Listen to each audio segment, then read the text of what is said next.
Selamat pagi semua, balik lagi sama saya Ibrahim Hakim di acara segmen saya Sunday Talk.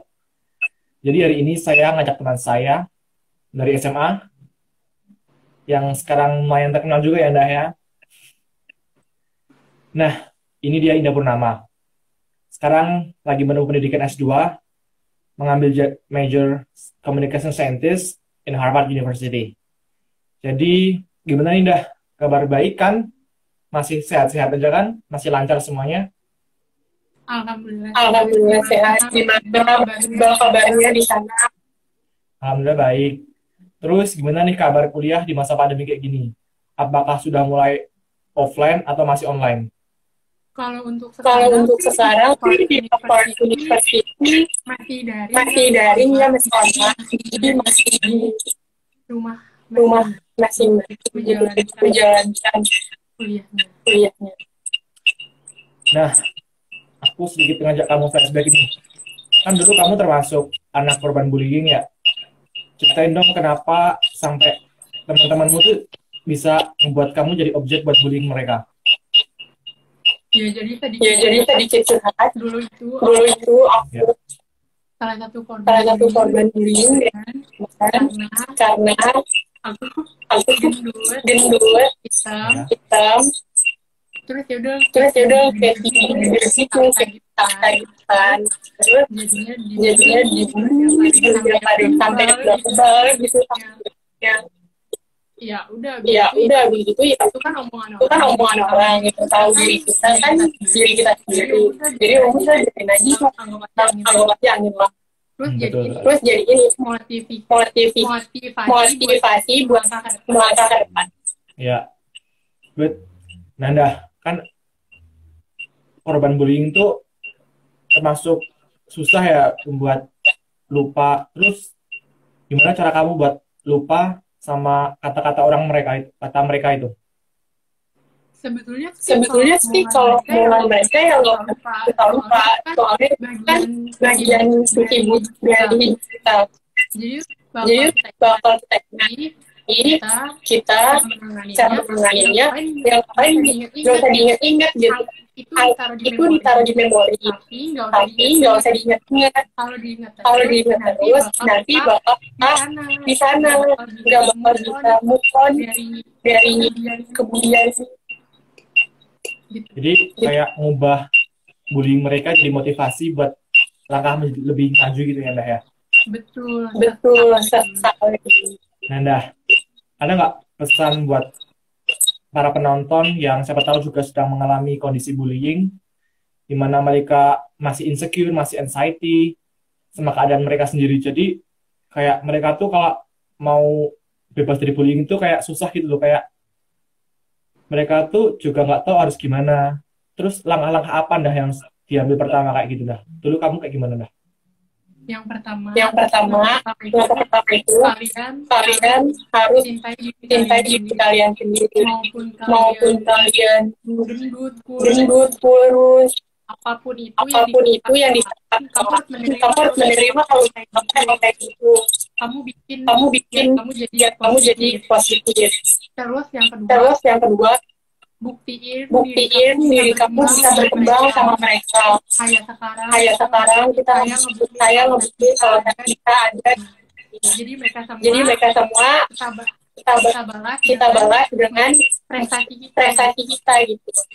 Terus yang ketiga kalau ada omongan yang mau bullying, ya udah nggak usah ditanggapin gitu. Terus pernah nggak kamu tuh sampai nggak mau keluar rumah? Apa sih dampak terbesar bullying buat kamu? Kayak nggak pernah keluar rumah atau ngurung diri di kamar atau gimana? Nggak pernah sih kalau dampak terbesar. Tapi ada beberapa orang tuh yang mengalami sampai depresi, sampai ada bahkan bunuh diri. sebesar itu dampak dari bullying buat orang-orang yang bullying. Ngeri banget ya Naya. Parah. Nanda, kamu ada pesan-pesan nggak buat para pembuli nih, buat para pembuli tentang mereka yang lakuin itu ternyata salah gitu loh. Kadang kan kita sebagai pembuli suka nggak ngerasa ya, kita tuh ternyata ngebully orang sampai nyakitin hatinya. Nah, ada nggak pesan buat para pembuli gimana? Kayak harus jaga omongan atau apa gimana deh? Iya, pesannya sih itu di rombongan. Terus kalian harus tahu bahwa teman itu berdampak besar bagi seseorang sampaikan. Bisa aja mereka itu nggak kuat dengan kalian. Jadi nyerang komentar yang mereka dan itu udah baik. Dan yang pertama yang terpenting itu kamu dulu kalau nggak senang nggak boleh. Itu sih. Jadi itu kayak kalau kita sebagai kan kita kadang suka nggak sadar ya jadi pembuli ya. Jadi mendingan tuh kita tuh hati-hati ya kayak jaga omongan kita tuh lebih baik mencegah daripada nanti kita ngelihat dampaknya yang kita omongin tuh kayak gimana ya Nah ya kayak mereka sampai putus asa, sampai sedih, sampai down banget gitu ya Nah ya. Betul sekali. Jadi tuh lebih baik tuh attitude kita ditingkatin dan lebih aware sama sesama gitu Nah ya. Oh iya, sama satu lagi. Misalkan kita dibully, kita tuh harus introspeksi diri. Kenapa sih kok dia bisa katain kita gitu? Kita bisa ada apa nih sama diri gue kok sampai katain.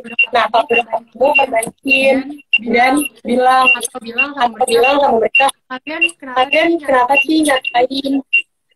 Emang aku salah apa? Emang aku ada salah apa? Ada kekurangan apa? Sebisa mungkin dikomunikasikan. Tapi pernah nyadar gak sih dah kalau ternyata tuh para pembuli ya kayak ngelakuin itu buat kepuasan diri mereka sendiri. Betul. Para pembuli itu iri. Mereka nggak tangguh sampai titik tersebut. Terus karena dia tapi gue nggak mau kalah nih, udah pembuli aja, bikin mentalnya down. Ngeri juga ya ternyata. Parah. Kan kamu sekarang lagi di Harvard ya. Terus Iya. kamu sekarang ada nggak kayak program-program yang diambil mengenai social advocacy tentang pengalaman yang kamu pernah jadi korban bullying? Ada nggak kayak gerakan yang kamu lakuin buat ngerangkul para korban bullying buat tetap survive gitu nah? Ada dong di sini itu kita aware banget sama hal jadi kita bikin komunitas untuk membantu mereka yang notabene adalah korban bullying dan kita akhirnya pelan-pelan kita bantu untuk ayo bangkit kalian itu cantik loh dengan kalian kayak gitu. Nggak usah insecure, nggak usah apa, aku tahu kamu insecure karena perkataan orang, tapi coba deh kamu lihat di kaca, kamu cantik gak, kamu ganteng gak. Terus itu sih pendapatmu mengenai bullying ya, terus kan bullying itu kayak termasuk rasisme kan termasuk bullying juga ya Nah ya. Nah, pendapatmu mengenai kemarin yang sempat viral sampai seluruh dunia itu notice sama yang namanya BLE. Ya, nah benar. Itu gimana dah? Di Ya, situ itu emang itu sebetulnya nggak boleh dilakukan karena emang Allah tuh menciptakan perbedaan untuk kesatuan. Jadi kita merangkul satu sama lain. Mau kulit dia hitam, mau kulit dia coklat, kulitnya kulitnya mau dia apapun kulit. Kita harus rangkul, gak boleh main hakimin atau menyebutkan orang tanpa bersalah. Atau nganggap kalau misalkan ya orang hitam kayak takut, serem, jangan kriminal itu nggak boleh. Jangan ngejudge orang dari kulit atau dari mereka, dari ras mereka, misalkan kayak orang Asia gitu dijudge sama orang itu nggak boleh karena tetap kita ini ciptaan dari Tuhan. Perbedaan itu indah. Mantap. Gitu. Jadi itu kan, nih banyak kan teman-teman yang udah ngelihat, udah dapat pesan dari Indah Purnama. Nah, saya rasa kan teman-teman di sini tuh juga nyadarin kalau kadang tuh kita nggak sadar kita tuh pernah jadi pembuli. Kita tuh di rumah tuh pas kita lagi di luar kita ngebully orang, ternyata kita sampai rumah kita tuh mikir ternyata kita tuh ngomongnya keterlaluan gitu loh. Jadi seharusnya tuh kita tuh lebih aware dan lebih, jangan lebih semena-mena lah, kita tuh harus lebih lebih positif, kita tuh harus Betul. menyibukkan diri, kita tuh harus nggak boleh irian, kita tuh harus selalu positif intinya. Kita tuh harus mempunyai yang positif gitu loh. Baik. Ini aku mau nanya sama Mbak. Kalau kamu sendiri pernah nggak sih ngalamin bullying di hidup kamu? Kok aku sih dulu tuh pernah yang ngalamin bullying pas zaman-zaman waktu SD ya.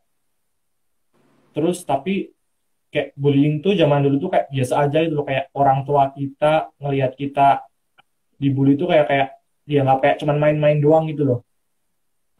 Tapi ya lambat laun ya kayak ternyata tuh korban bullying tuh dampaknya tuh sangat gede banget ya, sampai ada kasus yang sampai bunuh diri, sampai nggak berani keluar rumah, nggak berani keluar kamar, sampai ada yang sampai nggak bener-bener antisosial gitu loh, sama gara-gara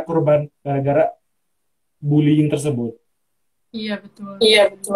Terus gimana kan dulu pernah dibully nih ya. Sekarang udah pede kan. Udah pede sekarang. Nah gimana tuh cara menanggapi itu?